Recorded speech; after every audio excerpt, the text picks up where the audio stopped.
ഞാൻ ഈ സമയത്ത് ഒരു ചിന്ത, ഒരു ചോദ്യമായി തന്നെ നൽകുകയാണ്. എൻ്റെ ബഹുമാനപ്പെട്ട അച്ഛന്മാരോട് സവിനയം ചോദിക്കട്ടെ. അച്ഛന്മാരെ, നമ്മുടെ ജീവിതത്തിൽ ഏതെങ്കിലും അമ്മച്ചിമാർ വന്ന് അച്ഛോ എൻ്റെ കൊച്ച് എൻ്റെ വേദപഠ പരീക്ഷ അച്ഛ പ്രാർത്ഥിക്കണം എന്ന് ഹൃദയം നുറുങ്ങി നൊമ്പരത്തോടെ ഏതെങ്കിലും അമ്മച്ചിമാർ ചോദിച്ചാൽ അച്ഛന്മാർക്ക് അറിയാവുന്ന ചോദിക്കുകയാണ്. ഒപ്പം ഇവിടുത്തെ നമ്മുടെ മാതാപിതാക്കളുണ്ട്. നമ്മൾ ആരെങ്കിലും നമ്മുടെ അച്ഛന്മാരോട് അച്ഛ പ്രാർത്ഥിക്കണം അച്ഛ എൻ്റെ കൊച്ചിന് വേദോട പരീക്ഷയാണ്, അല്ലെങ്കിൽ നമ്മളാകുന്ന അധ്യാപകർ എൻ്റെ കൊച്ച് വേദോട്ടം തോറ്റോ, അല്ലെ എൻ്റെ ശിഷ്യൻ അല്ലെ ശിഷ്യ വേദോട്ടം തോറ്റുപോയോ എന്ന് ഹൃദയ നൊമ്പരത്തോടെ നമ്മൾ ചിന്തിക്കാറുണ്ടോ? എന്നാൽ മറ്റു കാര്യങ്ങൾക്ക് അച്ഛോ എൻ്റെ കൊച്ചിൻ്റെ എക്സാം കേട്ടോ അച്ഛ ഇന്നിങ്ങനെ പറയുമ്പോൾ ഏറെ തീഷ്ണതയുണ്ട്, ആകുലതയുണ്ട്, ഉത്കണ്ഠയുണ്ട്. മാതാപിതാക്കൾ, ഞാനൊരു അപ്പനാണ്. നമുക്ക് മറ്റു കാര്യങ്ങൾക്ക് വലിയ ഒരു ആകുലത, ഉത്കണ്ഠയെല്ലാം ഉണ്ട്. എന്നാൽ വേദോപദേശം എന്ന് പറയുമ്പോൾ നമ്മൾ എത്രമാത്രം അതിന് ഗൗരവം കൊടുക്കുന്നുണ്ട്, അതിൻ്റെ ആനുപാതികതയിലാണ് ഈ വിശ്വാസം ആനന്ദമായി പരിണമിക്കൂ എന്ന് ഞാൻ കരുതുകയാണ്. പ്രിയമുള്ളവരെ, ആദരണീയനായ അഭിമന്യ പിതാവ് തുടങ്ങി വെച്ചത് 15-ാം അധ്യായം വിശുദ്ധ യോഹന്നാൻ സുവിശേഷം, ഞാൻ സാക്ഷാൽ മുന്തിരിച്ചെടിയും എൻ്റെ പിതാവ് കൃഷിക്കാരനുമാണ്. എൻ്റെ ചാക്കുകളിൽ ഫലം തരാത്തതിനെ അവിടെ നീക്കിക്കളയുന്നു, എന്നാൽ ഫലം തരുന്നതിനെ കൂടുതൽ കായ്ക്കാനായി അവിടെ നിന്ന് വെട്ടിയൊരുക്കുന്നു. ഞാൻ നിങ്ങളോട് പറഞ്ഞ വചനം നിമിത്തം നിങ്ങൾ ശുദ്ധിയുള്ളവരായിരിക്കുന്നു. എൻ്റെ ആദരണീയരായ സഹോദരരെ, നിങ്ങളാകുന്ന ശാഖകൾ എന്നോട് ചേർന്ന് നിൽക്കുക എന്ന് പറയുമ്പോൾ അതിനൊരു 3 മുഖം ഞാൻ ധ്യാനിക്കുകയാണ്, അത് പങ്കുവെക്കുകയാണ്. ഈ മുന്തിരിച്ചെടി എന്ന് പറയുമ്പോൾ അതിലൊരു 3 തലം. ഒന്ന്, ഞാനാകുന്ന ശാഖ ചേർന്ന് നിൽക്കണമെങ്കിൽ, അവിടുന്ന് ജീവരസം ഒഴുകണമെങ്കിൽ അതിൻ്റെ ആ ഉറവിടം, ഒരു മുഖം, അത് പരിശുദ്ധ പരമ ദിവ്യകാരുണ്യമാണ്. ഞാൻ ഈ കുർബാനയിൽ ഞാൻ വേരുറപ്പിക്കുന്നുണ്ടോ? 2, ജീവൻ നൽകുന്ന ശുദ്ധി ചെയ്യുന്ന തിരുവചനമാണ്, അത് ആ ജീവൻ നൽകുന്ന വചനത്തിൽ ഞാൻ വേരുറപ്പിക്കുന്നുണ്ടോ? 3, ഇത് രണ്ടും നമുക്ക് സമൃദ്ധമായി നൽകുന്ന തിരുസഭയാണ്. ഇത് 3 ക്രിസ്തുവിന്റെ മുഖമാണ്. തിരുസഭ ക്രിസ്തുവിന്റെ ഭൗതിക ശരീരം, പരിശുദ്ധ പരമ ദിവ്യകാരുണ്യം, പരിശുദ്ധ കുർബാന, അത് ക്രിസ്തു തന്നെയാണ്. വചനം, അത് ക്രിസ്തു തന്നെയാണ്. അപ്പോൾ ഈ 3 തലങ്ങളിലും എൻ്റെ വേരോട്ടം എത്രമാത്രം ആഴപ്പെടുന്നോ അവിടെ നിന്നാണ് ജീവരസം ഒഴുകുക. ആ ജീവരസം നിറവായാൽ മാത്രമേ ഞാനെന്ന അധ്യാപകൻ യഥാർത്ഥ ഫലം പുറപ്പെടുവിക്കുന്ന, എൻ്റെ ശിഷ്യഗണങ്ങൾക്ക് യഥാർത്ഥ ക്രിസ്തുവിനെ കൊടുക്കുവാൻ പ്രാപ്തമാകുന്ന ഒരു വ്യക്തിയായി രൂപാന്തരപ്പെടുകയുള്ളൂ. ബാഹ്യമായ വിജ്ഞാനങ്ങൾ, ലോകത്തിൻ്റെ വിജ്ഞാനങ്ങൾ, ലോകത്തിൻ്റെ അറിവ്, അതുകൊണ്ട് അധികം കാര്യം നേട്ടമില്ല. മറിച്ച് ദൈവീക ജ്ഞാനത്തിൻ്റെ ഉറവിടമാകുന്ന ഈ തലങ്ങൾ, അത് ഞാൻ എത്രമാത്രം ദിവ്യകാരണത്തോട് ചേർന്ന് നിൽക്കുന്നു, തിരുവചനത്തോട് ചേർന്ന് നിൽക്കുന്നു, പരിശുദ്ധ സഭയോട് ചേർന്ന് നിൽക്കുന്നു, അവിടമാണ് എന്നിൽ ഊർജം നിറയ്ക്കുകയും ആ ഊർജം ഞാൻ പങ്കുവെക്കുകയും ചെയ്യുമ്പോഴാണ് യഥാർത്ഥ ഫലങ്ങൾ പുറപ്പെടുവിക്കുക. അത് വെറും ഫലം പോരാ. സ്ഥാപകൻ പറയുന്നില്ലേ, നല്ല ഫലം തരാത്ത, ഫലം നൽകിയതുകൊണ്ടായില്ല, നല്ല ഫലം തരാത്ത എല്ലാ വൃക്ഷവും വെട്ടി തീയിലെറിയപ്പെടും. വിഭൂതി ബുധനാഴ്ച അല്ലേ, ഫലം നൽകാതുയർന്നു നിൽക്കും വൃക്ഷ നിരയെല്ലാം അരിഞ്ഞു വീഴ്ത്തും. പ്രിയമുള്ളവരെ, ഇത്തരുണത്തിലൊരു സംഭവം ഞാൻ ഓർക്കുകയാണ്. എനിക്ക് 2 മക്കളാണ്. മൂത്ത ആളിപ്പം എഞ്ചിനീയറിംഗ് കഴിഞ്ഞു, രണ്ടാമത്തെ ആള് BSc നേഴ്സിംഗ് കഴിഞ്ഞു. അവർ കുഞ്ഞുങ്ങളായിരുന്നപ്പോൾ ഒരു ഓർമ്മ. കുഞ്ഞുങ്ങളായിരുന്നപ്പോൾ ഒരിക്കൽ ഞാനൊരു ഡിസംബർ 1-ാം തീയതി ഞാൻ പള്ളിയിൽ പോയി തിരിച്ചു വരുമ്പോൾ ഒരു സ്റ്റാർ വാങ്ങിക്കൊണ്ട് വന്നു, നക്ഷത്രം. 2 മക്കൾ ഓടി വന്നു, പൊടിക്കുഞ്ഞുങ്ങളാണ് അവർ. അപ്പേ ഇതെന്നാ അപ്പേ? ഞാൻ പറഞ്ഞു, എടാ സ്റ്റാറാ, ഒന്ന് കാണിച്ചേ അപ്പേ. ഞാനത് പാഴ്സൽ തുറന്നു. ആ എന്നാ ശേല അപ്പേ? അപ്പ ഇത് കെട്ടി തൂക്കിയിട അപ്പേ, പിള്ളേരല്ലേ. ഞാൻ പറഞ്ഞു, എടാ സന്ധ്യ ആകട്ടെ, ഇപ്പൊ തൂക്ക അപ്പേ. അങ്ങനെ മുറ്റത്തെ ചില്ലയിൽ ഞാൻ ആ നക്ഷത്രം തൂക്കിയിട്ടു, ബൾബൊക്കെ ഫിറ്റ് ചെയ്ത് കണക്ഷൻ ചെയ്തു. ഉടനെ മോള് പറഞ്ഞു, അപ്പേ തെളിക്കപ്പേ. ഞാൻ പറഞ്ഞു, ഈ രാവിലെ അല്ല, വൈകിട്ടാകട്ടെ, ഇരുട്ടൊക്കെ വീഴട്ടെ. അങ്ങനെ ഉച്ചയായി, സായന്തനമായി, സന്ധ്യയായി, ഇരുൾ വീണ് അപ്പോൾ മോള് പറഞ്ഞു, അപ്പേ ഞാൻ നക്ഷത്രം തെളിക്കേ. ഞാൻ സ്വിച്ച് ഓൺ ചെയ്തു.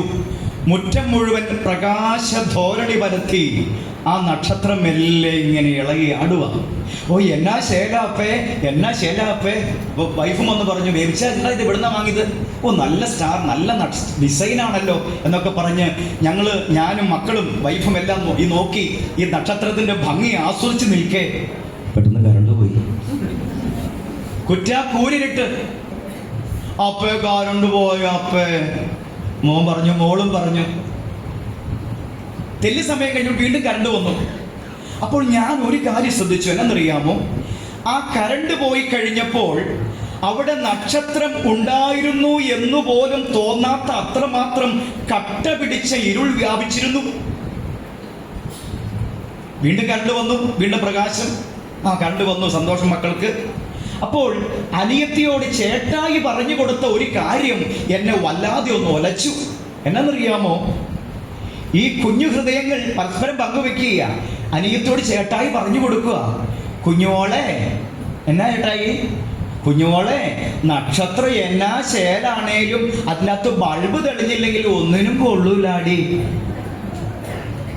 ഹല്ലേലൂയ ഒന്ന് പറഞ്ഞൊരു ഹല്ലേലൂയ പറഞ്ഞേ. ദൈവത്തിന് സ്തുതി.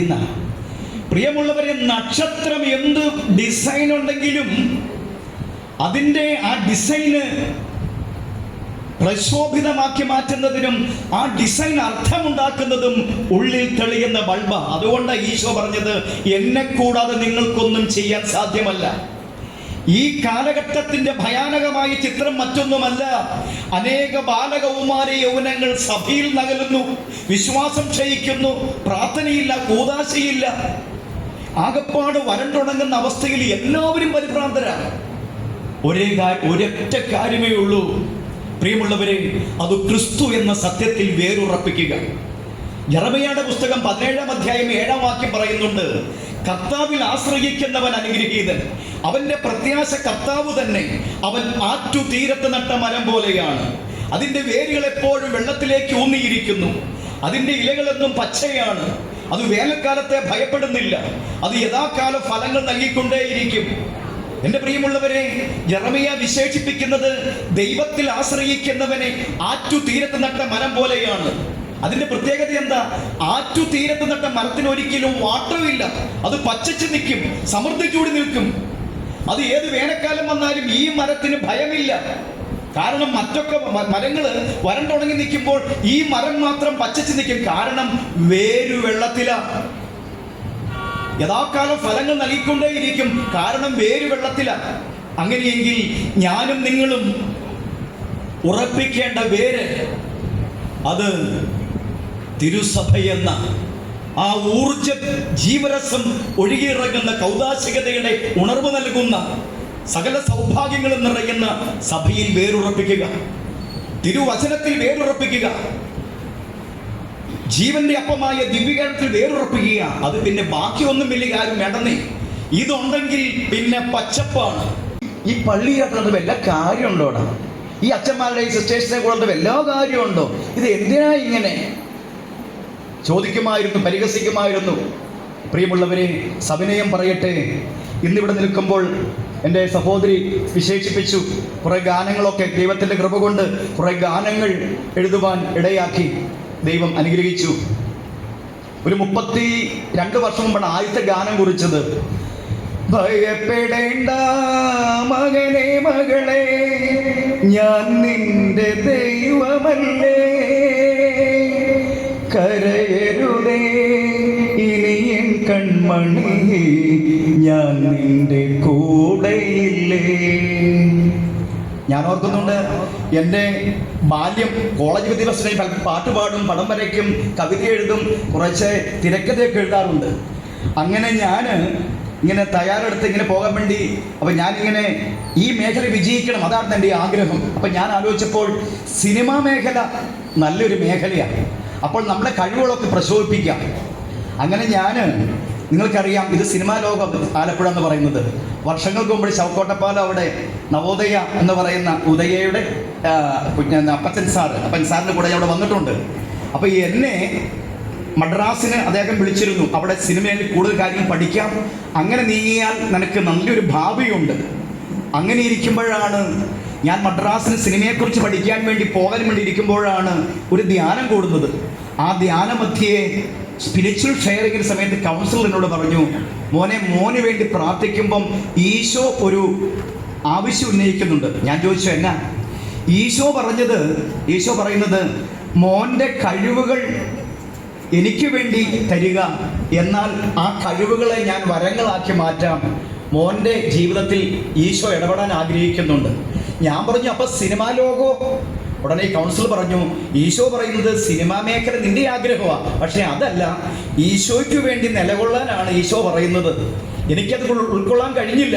കാരണം സിനിമയെന്ന മായാലോകം എനിക്ക് വേണ്ടി തുറന്നിട്ടിരിക്കുക, അപ്പൻ സാർ പറഞ്ഞിരിക്കുക. അപ്പൊ ഞാൻ അങ്ങോട്ട് പോണോ? ഇവ കൗൺസിലർ പറയുക ഇവിടെ നിൽക്കാൻ എന്ത് ചെയ്യണം?